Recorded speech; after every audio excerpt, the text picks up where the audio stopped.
그리스도 안에 감추어진 지혜와 지식을 얻는 솔로몬의 지혜. 이 시간엔 요한계시록 18장에 기록된 신비의 바빌론의 멸망을 공부합니다. 킹제임스 성경신학교 박승용 교수의 강의로 함께합니다. 짐승에 대해서 이제 공부를 하고 있는 건데요. 8절에 보게 되면 이 짐승과 연관해서 이 놀라운 설명 하나를 이제 발견하게 되는데요. 자, 8절 보시면 내가 본 그 짐승은 전에 있었다가 지금은 없고 앞으로 끝없이 깊은 구렁으로 나와서 멸망으로 들어갈 자라. 또 땅 위에 사는 자들 곧 세상의 기초가 놓인 이래로 생명의 책에 그 이름이 기록되지 않은 자들이 전에 있었다가 지금은 없고 그러나 있는 그 짐승을 보고 놀랄 것이라 그랬어요. 자, 교재에 나와 있는 대로요. 이 짐승에 대한 부분을 이 유다 이스카리옷과 연관되어 있는 것으로 설명이 되어 있는데요. 우선 짐승은 눈에 보이는 형태로 나타난 마귀라는 것을 기억하시면 좋겠고요. 바로 사탄이 육화한 존재입니다. 이 사탄이 육화한 존재. 이것을 다른 말로 하자면 불법의 신비라고 해요. 그 반대가 뭐죠? 경건의 신비. 그러니까 사탄도 경건의 신비, 즉 하나님께서 육신으로 나타나셨잖아요. 그게 바로 경건의 신비인데 이것을 흉내내는 거예요. 대환란 때는 바로 자기가 육화한 존재로 등장하게 되는 것입니다. 자, 그런데 여기서 보니까 내가 본 그 짐승은 전에 있었다가 바로 초림 당시에 이 땅에 유다 이스카리옷으로 등장해서 활동했었죠. 그러니까 지금 사도 요한이 이 요한계시록을 쓰고 있는 그 시점으로 여러분이 생각하시면 됩니다. 그런데 지금은 없어요. 사도 요한이 요한계시록을 기록할 당시에는 이 지상이 없잖아요. 그럼 그 자가 어디에 있죠 지금? 끝없이 깊은 구렁. 이 사도행전 1장 25절에는 이 유다 이스카리옷이 자살하고 죽은 다음에 자신의 거처로 갔다 그랬어요. 자신의 거처로 갔다. 특별하게 표현을 쓴 거예요. 자신의 거처. 바로 끝없이 깊은 구렁. 그런데 세 번째 보니까 그러나 있는. 분명히 이 내가 먹은 짐승은 전에 있었다가 지금은 없고 그런데 그러나 있는. 이 그러나 있는이라는 표현은 이제 8절 끝에 나오는 표현인데요. 그러나 있는. 이것은 뭐냐면 장차 적그리스도로 육화할 존재인 사탄이요. 지금 이 세상에서 불법의 신비를 통해 활동하고 있는 모습을 보여주는 겁니다. 다 같이 데살로니가 후서 2장 7절 한번 찾아보겠습니다. 그래서 여러분들은 불법의 신비를요 두 가지로 적용해 볼 수가 있어요. 데살로니가 후서 2장 7절을 보시게 되면 불법의 신비가 이미 활동하고 있나니 현재는 막는 자가 있어 막을 것이나 그가 그 길에서 옮겨질 때까지만 그리하리라 그랬어요. 자, 여기서 불법의 신비가 활동하고 있다고 해서 이 당시에 적그리스도가 등장했나 보다 그렇게 오해하시면 안 돼요. 여기서 말하는 불법의 신비는 장차 대환란 때 등장할 진짜 불법의 신비의 그 원형의 예표들 뿐이에요. 예표들.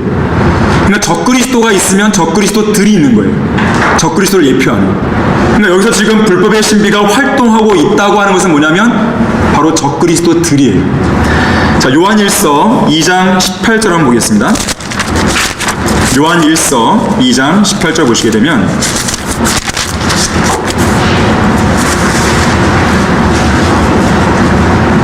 어린 자녀들아 2장 18절입니다. 이것이 마지막 때라. 적그리스도가 올 것이라고 너희가 들었던 대로 지금도 많은 적그리스도가 일어났으니 이로써 우리가 마지막 때인 줄 아느니라 그랬어요. 그러니까 진짜로 사탄이 육화한 존재인 적그리스도가 정말로 등장하는 때는 대환란이죠.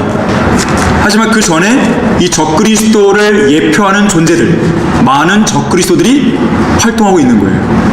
바로 이것을 가리켜서 불법의 신비가 활동하고 있다는 것이죠. 그러나 모든 예표들의 원형인 진짜 불법의 신비는 바로 대환란 때 등장하게 되는 것입니다. 바로 그 자가 짐승으로 보여진 것이죠. 그리고 네 번째로 앞으로 끝없이 깊은 구렁으로 나와서 즉 대환란 기간에 적그리스도로 등장하게 되는 것입니다. 그러니까 처음에는 유다 이스카리옷으로 두 번째는 적그리스도로 같은 같은 존재인데 처음에는 유다 이스카리오, 두 번째는 적그리스도로 등장하게 되는 것이에요. 마치 예수님의 재림을 흉내내듯이 예수님도 초림 때 오셨고 그리고 재림 때 나타나시잖아요. 그걸 흉내내기도 하듯이 이 적그리스도도 처음에는 유다 이스카리옷으로, 두 번째는 정말로 그 적그리스도로 등장하게 되는 것입니다. 하지만 그렇게 등장한다 하더라도 결과적으로는 멸망으로 들어갈 자라 그러시죠. 실제로 예수님의 재림 때에 거짓 선지자와 함께 유황으로 불타오르는 불못의 산채로 던져지게 되는 것입니다. 이것이 바로 적그리스도의 운명이 되는 것이죠. 자, 그래서 여러분들은 이걸 아셔야 돼요. 유다 이스카리옷과 적그리스도는 동일한 존재다라는 결론을 내릴 수 있어요. 실제로 성경에서 멸망의 아들이라고 불리는 두 존재가 나오는데 바로 이 두 존재예요. 같은 존재이기 때문에 그 표현을 똑같이 쓴 거예요. 요한복음 17장 12절에서는 예수님께서 유다 이스카리옷을 가리켜서 멸망의 아들이다 딱 규정하신 거예요. 그리고 적그리스도 역시나 멸망의 아들로 불립니다. 지금까지 내용을 정리한 내용이 거기 교재의 9페이지 중간에 있는 박스 내용이에요. 전에는 이곳 지상에 있었다가 지금은 존재하지 않는 유다 이스카리옷은 마치 예수님께서 재림하시듯이 그렇게 두 번째로 지상에 다시 올라올 것이다. 이자가 다시 올 때는 끝없이 깊은 구렁으로 나와서 멸망으로 들어갈 것이다. 그는 지금 끝없이 깊은 구렁에 있다. 그는 단순한 사람이 아닌 끝없이 깊은 구렁의 천사이며 마귀이다. 그의 이름은 히브리어로 아바돈이고 헬라어로는 아폴론이며 두 이름 모두 멸망을 의미한다. 키리옷 사람으로서 모압 출신의 시리아계 유대인으로 함족 혈통이다. 그는 환란 시대의 적그리스도이며 사탄이 육화한 멸망의 아들로서 지금은 끝없이 깊은 구렁이 있지만 장차 그곳에서 나와 활동하다가 종국에는 멸망으로 들어갈 것이다. 초림 때는 유다 이스카리오, 재림 직전에는 적그리스도로 둘 다 멸망의 아들이고 그렇게 등장하는 것이에요. 그러니까 이 유다 이스카리오, 그러니까 끝없이 깊은 구렁으로 나와서 활동하다가 다시 자신의 겉으로 들어갔고 다시 또 나와서 활동하다가 이제는 멸망으로 들어가게 되는 거예요. 이것이 적그리스도의 모습이에요. 자, 짐승에 관한 부분은 이 정도로 하고요. 다시 우리가 큰 창내로 돌아오면요, 아까 우리가 건너뛰었던 4절로 한번 가보겠습니다.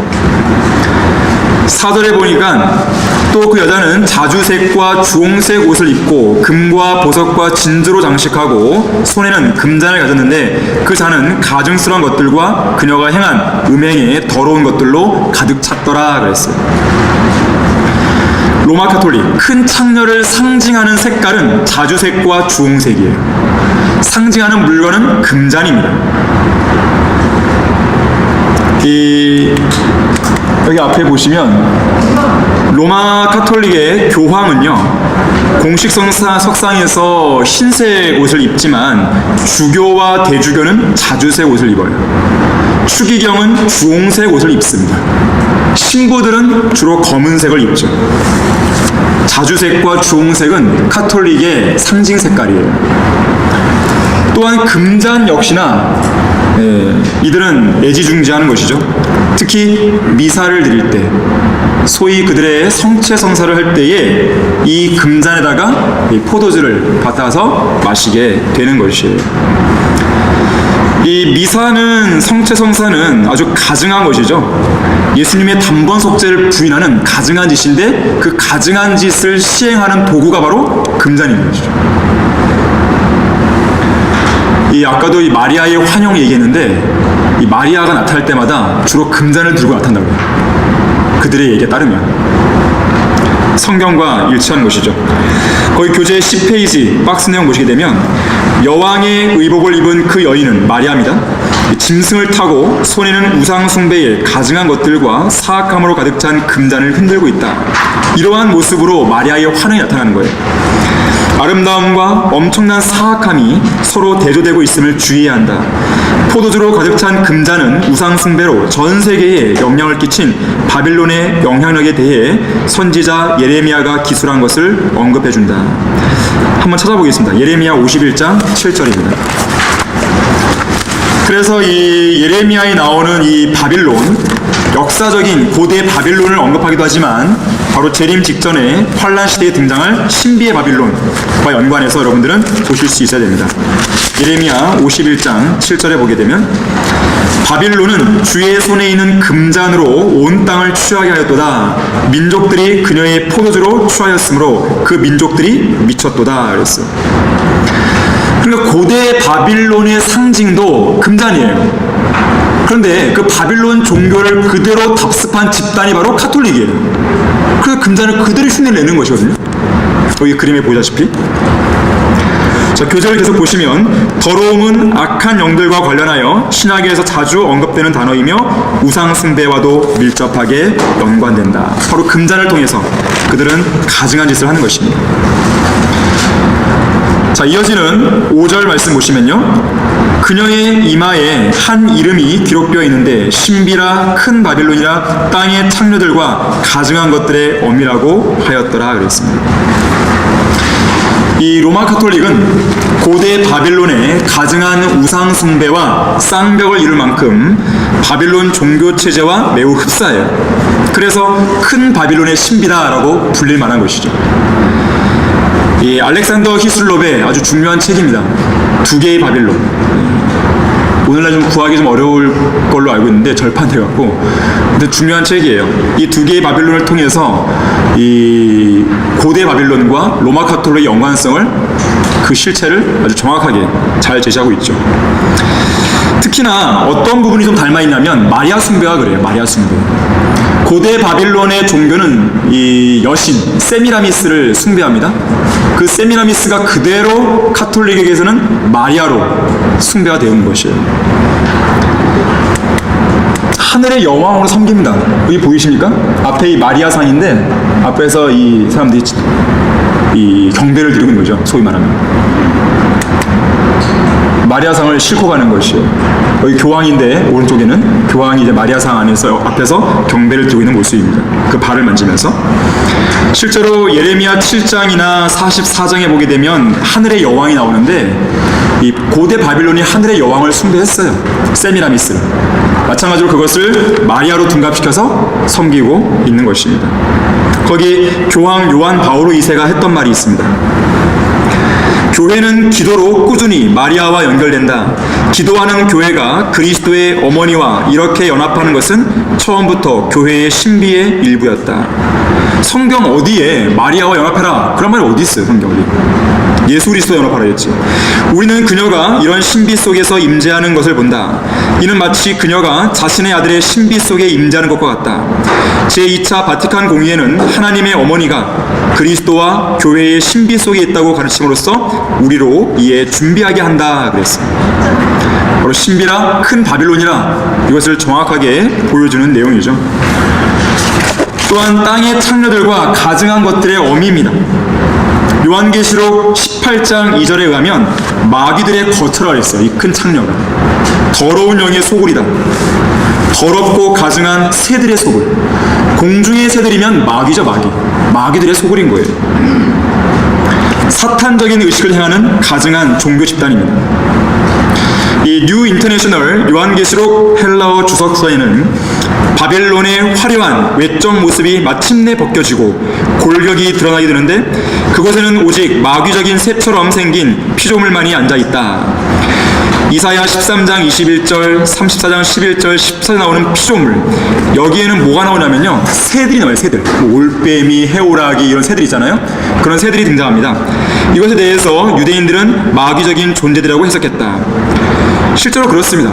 이런 새들은 다 마귀들을 이야기하는 거예요.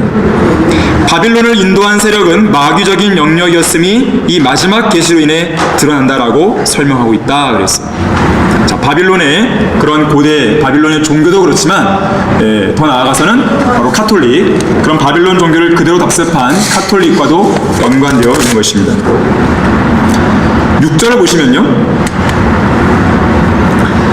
또 내가 보니 그 여자가 성도들의 피와 예수의 순교자들의 피에 취하였더라. 그러므로 내가 그녀를 보고 크게 의아해하며 놀랐노라 그랬어요. 다시 말하자면 로마 카톨릭은 피에 취한 창녀교회인 것입니다. 피에 취했어요.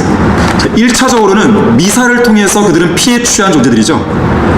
그들은 이 사제들이 축사하는 순간 그 포도주가 예수님의 피로 바뀐다고 먹잖아요. 피에 취한 것입니다. 더 나아가서는 예수 그리스도를 믿는, 성경대로 믿는 그리스도인들을 죽이는 그 피에 취해 있는 것이죠. 이 중세 암흑 시대에 하나님의 이름으로 성경대로 믿는 그리스도인들을 그들은 악랄하게 죽였습니다.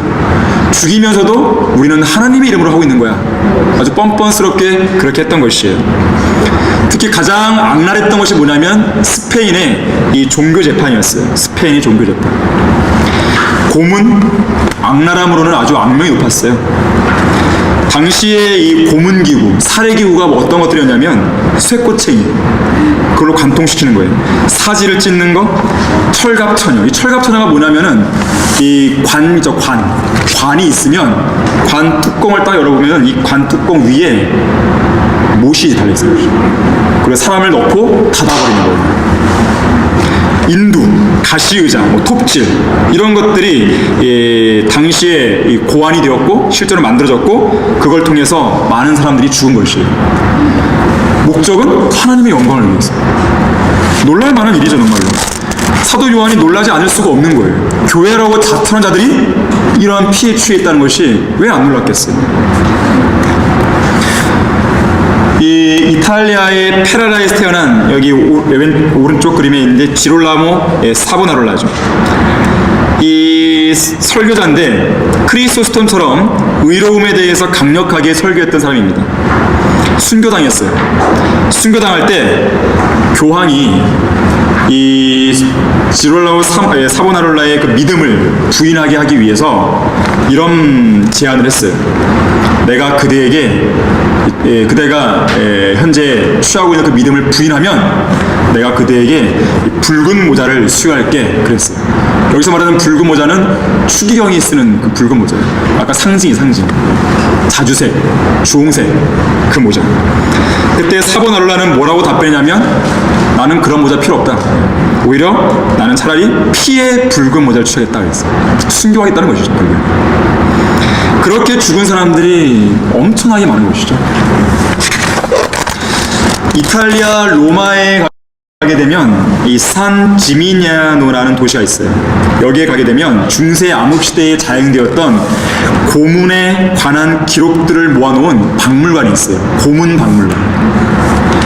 여기에는 악마의 타워라 불리는 지하 감옥부터 시작해서 아까 말씀드렸던 철갑처녀, 그리고 목 중심에 위아래로 모두 뾰족한 철심을 기대어서 움직이지 못하게 만드는 기구. 그러니까 이제 목 둘레에다가 이게 심을 이렇게 둘레를 해놓은 거예요. 그래서 움직일 수 없어요. 그러고 있어야 되는 것입니다. 약 100여 점 정도의 고문 기구들이 전시되어 있습니다. 이 로마 카톨릭의 교황들은요, 로마 제국이 100년 동안 그리스도인들을 죽인 것보다 훨씬 더 많은 수의 성도들을 단 50년 만에 살해야 합니다. 로마 카톨릭은 성경대로 믿는 그리스도인들에게 박해를 자행했고, 고문했고, 살인했고, 대학살을 했고, 특히 전쟁을 일으켜서 그들을 죽인 거예요. 집단 살인을 한 거죠. 하나님께서는 반드시 그 피에 대한 책임을 물으시는 거예요. 반드시 물으실 거예요. 이들은 성도들의 피에 취했지만 결국에는 그런 피가 가득한 그런 잔에 취했을 것이지만 나중에 하나님께서는 그들에게 그 책임을 물으셔서 아주 진노의 그 잔으로 그들을 마시게 할 것입니다. 자, 본문 6절 다시 보시면 사도 요한이 그녀를 보고 크게 의아하며 놀랐다 그랬어요. 만일 이 창녀가 로마 카톨릭의 주장대로 로마 제국이라면 요한이 놀랄 이유가 없죠. 왜냐하면 당시의 로마 제국은 이미 죽이고 있었어요. 네로 황제부터 시작해갖고 막 죽이고 있었단 말이에요. 로마 제국이 죽이는 모습을 계속 봐왔는데 뭐가 생소하겠어요? 뭐가 새롭겠어요? 뭐가 놀랄 일이겠어요? 당연히 그들은 그런 자들인데. 사도 요한이 놀랄 이유는 딱 한 가지였어요.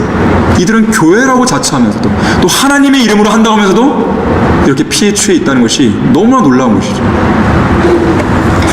여러분 거기 11페이지 중간에 박스 내용 보시게 되면 이 데이브 헌트라는 사람이 짐승을 탄 연이라는 책을 썼는데 그 책에 이런 말을 썼어요.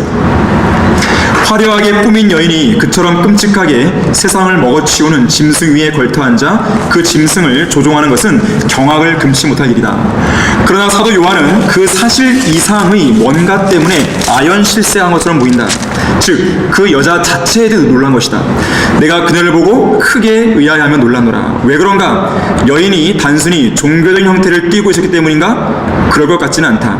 이 여자가 단순히 이교도의 종교를 대표하는 것이라면 요한이 그렇게 놀랄 것은 없었다. 그를 경악해 한 그 무엇이 여인에게 있었을까? 요한은 이전부터 그녀를 알고 있었는데 믿을 수 없는 모습으로 변한 것에 충격을 받은 것이다. 그리스도의 순결한 신부로 자처하던 여인이 어떻게 이런 뻔뻔스러운 창녀로 변했단 말인가? 그래서 놀란 거죠, 정말. 하지만 이들 가증한 자들이 피에 취하면 취할수록 하나님의 진노의 포도잔도 점점 더 채워지게 되는 것이죠. 다음으로 볼 내용은요, 7절부터 나오는 아까 내용들 다 봤던 내용들이에요. 짐승에 관한 내용들이고요. 그것이 이제 14절까지 쭉 이어지고요. 15절은 아까 이제 물에 대한 설명을 드렸고요. 여기서 16절과 17절은 잠깐 놔두시고요. 18절부터 보겠습니다.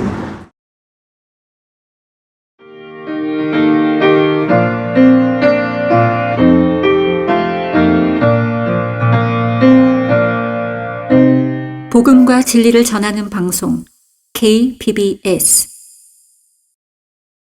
조직 신학. 하나님께서 경고하신 철학과 과학을 말씀에 섞어 혼잡케 한 조직 신학을 버리십시오. 여기 성경을 성경으로 해석하고 성경적 원칙에 입각해 더하지도 빼지도 않은 신학 전반에 관한 교리서가 있습니다. 이 책 한 권이면 하나님, 예수 그리스도, 성령, 인간과 구원, 그리고 마귀의 정체와 승리의 삶까지 모두 공부하실 수 있습니다. 하나님의 말씀을 체계적으로 공부하고 싶은 분들과 신학생들의 필독서이자 필수 소장 도서. 킹제임스 성경의 세계적 권위자 피터 러크만 목사의 조직 신학을 만나보십시오. 내가 본 그 여자는 땅의 왕들을 다스리는 큰 도성이다 그랬어요. 도성. 자, 큰 여자의 정체를 도성이라, 도성. 바로 로마 카톨릭의 본거지인 바티칸 시티입니다. 그래서 보통 바티칸 시국 그래요. 왜 그러냐면 도시이면서 국가예요. 도시이면서 하나의 국가입니다. 이건 좀 작은 국가죠. 근데 우습게 보시면 안 됩니다. 이 작은 국가가 전 세계를 좀 주무르고 있는 거예요. 그래서 바티칸은 땅에 있는 실제 도성이자 국가인데요. 거기 교재에 나오는데요. 이 큰 도성을 요한계시록 17장과 18장에서 이렇게 설명합니다. 특히 18장이 그런데 가증한 도성이다. 2절에서. 3절에서는 술 취한 도성이다. 5절에서는 전능하신 하나님의 진노와 저주 아래 있는 도성이다. 6절은 잔을 갖고 있는 도성이다. 7절은 교만한 도성이다. 9절은 행음을 즐기는 도성이다. 10절은 견고한 도성이다. 12절은 부유한 도성이다. 19절은 상업적인 도성이다. 이따가 좀 볼 거예요. 21절에서는 사형을 선고받은 도성이다. 하나님의 이제 심판을 받는 말이죠. 이런 도성이에요. 자, 바티칸 시국은 작습니다. 면적이요 0.44 제곱킬로미터예요. 면적이 0.44 제곱킬로미터. 그러한 통치 영역과 이 국민이 1,000명 정도, 1,000명. 그리고 그 자체가 수도예요, 수도. 수도가 있는 것이죠. 하지만 군대는 없어요. 군대는 없지만 치안과 교황의 안위를 책임지는 근위대, 이 정도는 있어요. 하지만 속아서는 안 됩니다. 교황은 배후에서 유엔을 움직입니다. 국제연합을 움직여요. 최고의 병력을 자랑하는 어떤 나라보다도 더 큰 정치적인 영향력을 행사하고 있습니다. 영향력으로 본다면 어떤 강대국보다도 훨씬 더 큰 영토를 가지고 있는 거예요. 따지고 보면. 실제로 세계에서 가장 많은 대사를 각국에 파견하고 있습니다. 그래서 이 자는 바로 땅의 왕들을 다스리는 큰 도성이다 그랬고, 그 도성의 수장으로서 바로 교황이 있는 것이죠. 여기 앞에 있는 그림 보시면 1825년 교황 레오 12세가 청동 메달을 하나 만들었어요. 그런데 이 메달을 만들 때 이 앞면에는 자기 얼굴을 새겨놓았어요. 자기 얼굴이고, 뒷면에는 좀 잘 안 보이시겠지만 금잔을 들고 있는 한 여자가 앉아 있습니다. 금잔을 들고 있는 한 여자. 그런데 금잔을 들고 있는 이 한 여자, 이 주위, 이 테두리로 어떤 글귀가 하나 쓰여졌는데 바로 이 밑에 있는 글귀예요. 뜻이 뭐냐면 온 세상이 그녀의 보좌다 그랬어요. 지금 우리가 보고 있는 계시록 17장 18절 그대로예요. 내가 본 그 여자는 땅의 왕들을 다스리는 큰 도성이다. 성경의 기록과 정확히 일치하는 것이죠. 이걸 두고도 로마 제국이라고 착각한다면 그건 뭘 모르는 거죠. 눈을 뜨고 그냥 속는 거예요. 마지막으로요, 이 큰 창녀 로마 카톨릭은요, 상업을 통해서 돈을 축적한 부유한 집단입니다. 상업을 통해서. 이 어디 기사에 실린 거 보니까 검소한 교황과 달리 교황청은 10조 원대 부자다, 이런 기사가 실렸었어요. 세계 최고의 부자입니다. 여러분 거기 계시록 18장 3절 보십시오. 이는 모든 민족들이 그녀의 음행으로 인한 진노에 포도주로 취한 까닭에 땅의 왕들이 그녀와 더불어 음행하였고 또 땅의 상인들은 그녀의 사치의 풍요함으로 부유하게 되었음이라고 하더라 그랬어요. 11절 보시면 또 땅의 상인들도 그녀로 인하여 울고 애통하리니 이는 이제 자기들의 상품을 사는 사람이 더 이상 없기 때문이라. 자, 상품들의 목록을 보니까 뭐가 가장 먼저 나오는지 보세요. 금과 은과 보석과 진주와 세마포와 자주색 옷감과 비단과 주홍색 옷감과 자주색 주홍색 또 나왔죠? 각종 향목과 각종 상하 제품과 아주 진귀한 각종 목재 제품과 놋 제품과 철 제품과 대리석 제품과 계피와 향료와 향유와 유향과 포도주와 기름과 고운 가루와 밀과 짐승들과 양과 말과 마차와 노예들과 사람들의 혼들까지. 이 큰 도성 바티칸 카톨릭 이 체제 자체는 전적으로 다른 국가들과의 무역 상업을 통해서 유지가 되는 체제입니다. 돈을 벌 수밖에 없어요. 이 여자의 첫 번째 관심 품목은 금이에요. 아까 상징물이 뭐라 했어요? 금잔. 두 번째 품목은 은이고 마지막 품목은 사람의 혼들입니다. 실제로요, 로마 카톨릭의 총 자산 가치가요 9조 원에서 18조 원으로 추정이 됩니다. 교황이 그 수장으로 앉아있는 교황청의 재산은 약 13조 9천억에 달한다는 얘기도 있고요. 이 유로로 따지면 100억 유로, 90억 유로는 주식이고요, 10억 유로는 부동산이라고 합니다. 누군가의 말에 의하면 이런 말을 하기도 합니다. 한번 들어보세요. 전체 자산을 모두 합치면 카톨릭 교회는 세상에서 가장 강력한 주식 중개인이다. 바티칸의 모든 교황은 미국을 향해 오는 경향이 있다. 월스트리트 저널은 미국과 바티칸 간의 금전적 거래량은 너무나 커서 바티칸은 한 번에 수백만 달러의 금을 사거나 파는 일을 자주 한다고 말했다 그랬습니다. 또 어떤 사람은요, 이렇게 얘기합니다. 바티칸의 순금 저장량은, 아까 가장 관심 있는 품목이 뭐라고요? 금이에요. 순금 저장량은 UN 월드 매거진에서 측정한 것에 따르면 수백만 달러에 이른다. 이 엄청난 양의 금이 미 연방준비은행의 금 저장소에 저장되어 있다. 또한 영국과 스위스 은행 등에도 나머지 금을 저장해 놓고 있다. 그러나 이것은 바티칸의 재산의 일부에 지나지 않는다. 미국에 있는 자산만 해도 미국의 5대 기업의 자산을 합친 것보다 더 많다. 거기에 모든 부동산과 자산, 주식, 해외에 있는 채권 등을 더한다면 카톨릭 교회의 부는 너무도 엄청나서 도저히 평가할 수조차 없다 그랬습니다. 또 어떤 사람이 이렇게 말합니다. 카톨릭 교회는 현존하는 가장 큰 재정적 권세를 가진 부의 축제자이며 자산 소유자이다. 바티칸은 지상의 그 어떤 단일 단체나 주식회사, 은행, 거대 기업, 정부나 주보다 더 많은 물질적 부를 소유하고 있다.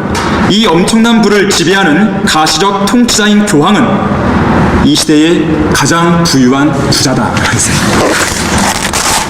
바로 이것이 카톨릭입니다. 우리가 계시록 17장과 18장을 통해서 볼 수 있는 로마 가톨릭의 정체인 거예요. 그 다음 장으로 넘어가기 전에요, 워크북을 잠깐 풀어보고 넘어가도록 하겠습니다.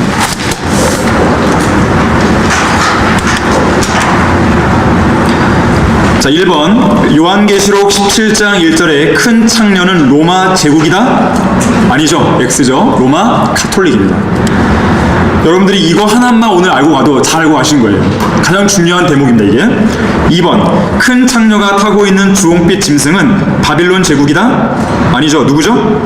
적그리스도. 예, 카톨릭만 알고라 하니까 2번 문제 잘 어렵나요?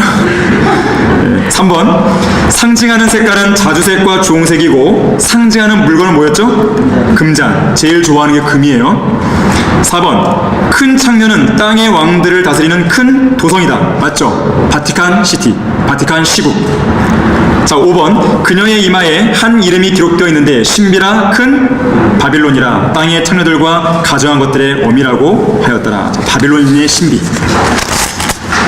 하지만 이렇게 불을 축적하고 또 적그리스도와 연계한 가운데에 아무리 그 세력을 구축했다 하더라도 이 바빌론은 멸망한다는 사실입니다. 이 부분을 우리가 18장의 내용을 통해서 볼 수가 있는 것이에요.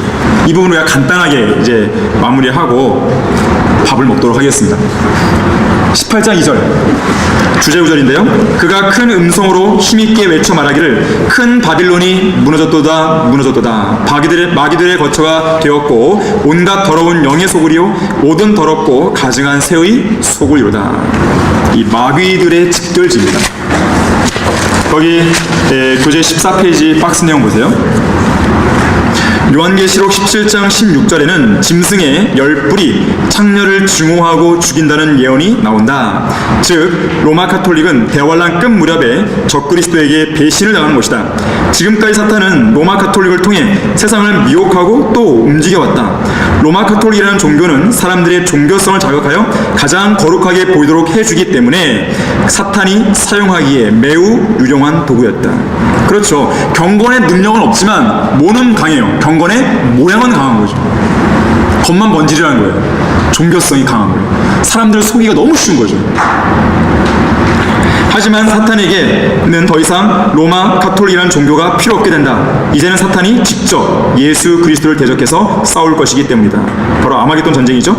바로 그때 세상을 그토록 미혹해왔던 가증한 집단인 로마 카톨릭은 철저히 버림받고 파괴될 것이다. 대환란 끝에 가게 되면 이용 가치가 없어지는 거예요. 이제 버려버린 것이죠. 이 큰 바빌론, 큰 창녀, 로마 카톨릭 이자의 멸망에 대해서는요, 요한계시록 14장 8절에서 이미 나와 있었습니다. 계시록 14장 8절 한번 보겠습니다. 하늘을 날아가는 천사가 있는데요, 두 번째 천사가 이런 메시지를 전합니다. 또 다른 천사가 뒤따라가며 말하기를 큰 도성 바빌론이 무너졌도다. 이는 그녀가 모든 민족들에게 그녀의 음행으로 인한 진노의 포도주를 마시게 하였음이로다 라고 하더라 그랬어요. 이 메시지에 따라서 요한계시록 16장 19절 한번 보겠습니다. 무너지는데 우선적으로는 지진으로 인해서 무너져요. 이 도성이. 16장 19절 보게 되면 제가 서두에 말씀드렸죠. 7번째 호리병과 연관되는 상황이라고요. 지금 현재. 또 큰 17절도 보시면 7째 천사가 자기 호리병을 공중에 쏟으니 하늘의 성전에서 큰 음성이 보좌로부터 나와 말하기를 다 이루었다고 하니 음성들과 천둥들과 번개들이 있었고 또 큰 지진이 일어났는데 그 지진이 너무도 엄청나서 사람이 땅에 거주한 이래로 그처럼 강력하고 큰 지진은 일찍이 없었더라. 또 그 큰 도성이 세 부분으로 갈라지고 민족들의 성읍들도 붕괴되며 큰 바빌론이 하나님 앞에 기억되었으니 이는 그녀에게 그분의 맹렬한 진노의 포도주잔을 주기 위함이니라. 그러자 모든 섬이 사라지고 산들도 보이지 아니하더라. 바로 그 음행의 잔에 취했던 그들, 피해 잔에 취했던 그들을 이렇게 진노의 포도주잔으로 심판하시는 것인데 1차적으로는 지진으로 그 도성을 무너뜨리는 것을 우리가 보는 것이죠. 그러면서 바티칸이 예수 그리스도의 재림 직전에 멸망하는 거예요. 그런데 이렇게 무너진 도성은요, 완전히 불타버립니다. 잿더미가 됩니다. 거기 계시록 18장 8절 보세요. 지진으로 인한 멸망뿐만 아니라 완전히 불타버려요. 아예 쌍그리 없애버리는 것이죠. 이로 인하여 그녀의 재앙들이 하루만에 닥치리니 죽음과 슬픔과 기근이요, 또 그녀는 불로 완전히 태워지리니 이는 그녀를 심판하시는 주 하나님은 강하시기 때문이라. 그녀와 더불어 행음하고 즐기며 살던 땅의 왕들이 그녀가 불에 타는 연기를 볼 때 그녀로 인하여 울며 애곡하리니 그들은 그녀가 당하는 고통이 두려워 멀리 서서 말하기를 슬프도다 슬프도다 큰 도성 바빌론이여 견고한 도성이여 일시에 너의 심판이 임하였구나라고 하리라. 자, 17절도 보세요. 그처럼 막대한 부가 일시에 황폐케 되었다라고 하더라. 그러므로 모든 선장과 모든 선객과 선원들과 바다에 장사하는 모든 자가 멀리 서서 그녀가 불에 타는 연기를 보고 외쳐 말하기를 이 큰 도성 같은 도성이 또 어디 있겠는가라고 하니라. 자, 로마 카톨릭은 종교적 창녀로도 묘사가 되지만, 여기 나오지만 막대한 부자, 거대한 부자로도 묘사가 되는 거예요. 그래서 이 신비의 바빌론, 이 로마 카톨릭의 멸망 자체는 그녀와 장사했던, 거래를 했던 모든 상인들에게는 슬픔인 거죠. 더 이상 돈 벌 이 통로가 끊겨버리잖아요. 여기 아래쪽 그림 보시면 사람들이 막 손 흔들고 있어요. 좋아하는 게 아닙니다. 슬퍼하는 거예요. 슬퍼하는. 이제 우리도 망했구나 이거죠. 계시록 18장 3절에 의하면 이런 자들은 그녀와 더불어서 음행도 했고 그녀의 사치의 풍요함으로 부유하게 된 나라들입니다. 실제 역사를 보더라도 로마 카톨릭은 수많은 나라들을요, 제멋대로 주물러 왔어요. 세상 나라들도 로마 카톨릭을 통해서 많은 이득을 취해왔어요.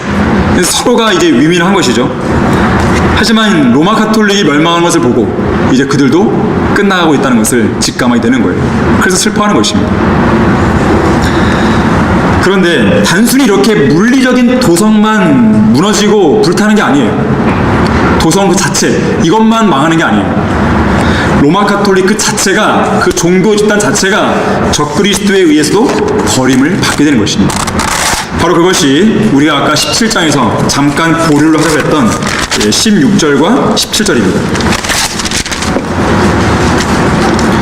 또 그가 나에게 말하기를 내가 본 그 창녀가 앉아있는 불은 내가 그 짐승에게서 본 그 열불은 그 창녀를 증오하며 그녀를 패방시키고 벌거벗기며 그녀의 살을 먹고 그녀를 불로 태우리라.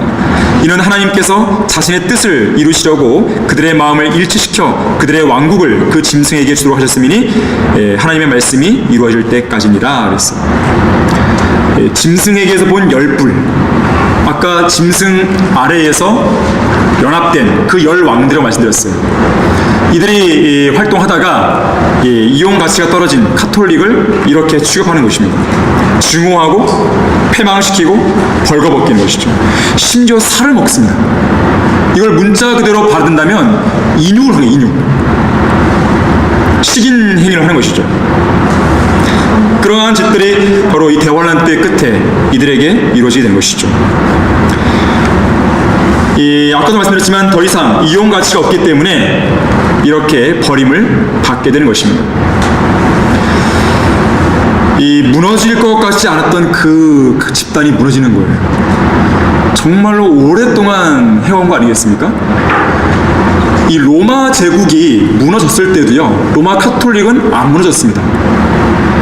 로마 제국이 이 게르만족의 침입으로 인해서 무너졌거든요. 하지만 로마 카톨릭은 그 안에서도 살아남아요. 게르만족과 결탁을 해요. 그러한 상황이 지금까지도 이어져 오잖아요. 그 배후에서 왕들을 주물럭거리면서. 하지만 그러한 카톨릭이 이때는 무너지게 되는 거예요. 그렇게 카톨릭이 무너질 때 하나님의 복수가 이루어지는 것인데 20절에서 24절의 내용에서는요, 이 창녀의 멸망에 대해서 하늘의 성도들이 기뻐합니다. 그래서 여러분들이 이따가 세 번째 시간에 배우겠지만 이 하늘에서 막 할렐루야를 외쳐요. 이 창녀의 멸망 때문에 기뻐하는 것이죠. 반면에 이 땅에 그 창녀와 거래를 했던 세상 나라들은요 창녀의 멸망을 보면서 비탄에 잠기는 거예요. 바로 그 내용이 15절에서 19절에 나오는 것이죠. 어쨌든 창녀, 로마 가톨릭은 망하게 되는 것이죠. 자, 결론적으로요, 그러한 운명이 정해진 이 가톨릭, 그런 것을 우리가 깨달았고 또 알고 있고 보고 있다면 당연히 이 15페이지 아래에 있는 박스 내용에 관한 결론을 우리도 내릴 수 있어야 되는 거예요. 하나님께서는 여왕인 큰 창녀가 마지막 날들의 권세를 잡을 것을 경고하시지만 또한 그녀를 권자에서 끌어내리시어 멸망시키실 것도 약속하신다. 하나님께서 이 중요한 경고와 약속을 그분의 말씀에 넣어주셨기 때문에 우리는 그것을 미리 알고 나의 백성들아 그녀에게서 나오라, 그리하여 그녀의 죄들에 동참자 되지 말고 그녀의 재앙들도 받지 말라라는 그분의 경고에 주의를 기울이게 된다. 이처럼 하나님의 엄중한 심판이 그 여자 교황과 로마 가톨릭에 내려지기 때문에 하나님의 백성들은 그녀에게서 나와야 한다. 그녀의 죄들에 동참자 되지 말고 그녀의 재앙도 받아서는 안 된다. 자, 이것이 교리적으로는요 환란 시대에 살아갈 유대인 성도들에게 적용되겠지만 직접적으로는요 이 교회 시대를 살고 있는 우리도요 영적인 견제에서 본다면 가톨릭과 함께할 이유가 없는, 우리는 가톨릭 교회사를 안 쓰죠. 반 가톨릭 교회사. 우리는 가톨릭의 모든 것들을 다 거부해버린 것이죠. 그것을 정확하게 보여주는 표현이 뭐예요? 우리는 가톨 다 거부한다. 그게 바로 침례 교도의 표식이에요. 우리는 성경대로 믿는 침례 교도들. 우리의 위상이 그것입니다. 우리의 정체성이 그것이에요. 아무리 가톨릭이 자신의 세력을 구축하고 장차 적그리스도의 길을 예비하고 또 그런 가운데 온 세상을 미혹한다 할지라도 성경대로 믿는 그리스도인들은 거기에 동조할 이유가 전혀 없는 것이죠. 혹이라도 우리 주위에 가톨릭의 원관에서 그렇게 빠진 사람이 있다면 여러분들 오늘 배운 이 내용을 알려주셔야 돼요. 그리고 그들도 가톨릭의 죄에 동참하는 것이 아니라 빠져나올 수 있도록 도와줘야 되는 것이죠. 그것이 진리를 아는 성도로서의 올바른 자세고 또 우리의 행보가 되는 것입니다.